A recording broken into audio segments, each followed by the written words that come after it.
வேலை எதை வச்சு எடுக்கிறோம்? இந்த வேலையில நமக்கு வந்து பிடித்தம் இருக்கா? சம்பளம் நிறைய கிடைக்கிறது மட்டுமா ஒரு இது? நம்ம பர்பஸ் ஆஃப் லைஃப் அது மீட் பண்றதுக்கு உதவுமா? நமக்கு இண்டிபெண்டன்ஸ்க்கு உதவுமா? கிரியேட்டிவிட்டிக்கு உதவுமா? நம்ம மனநிலைக்கு உதவுமா? அப்படிங்கறத பார்க்க வேணும். இப்ப டெசிஷன் மேக்கிங் வந்து it is a hallmark of a person's life in achieving success. இப்போ ஒவ்வொரு டெசிஷனையும் மூணா பிரிங்க.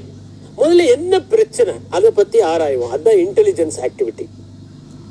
என்னையா problem? What is the problem? எதுக்காக நம்ம இந்த டெசிஷன் எடுக்கிறோம்? ரெண்டாவது, என்னென்ன சாய்ஸஸ் இருக்கு? மூணாவது, எதை சூஸ் பண்ணணும்?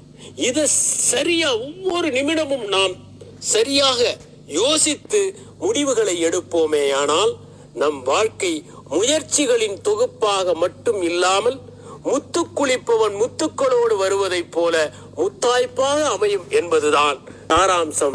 நாம் கடைபிடிப்போம்.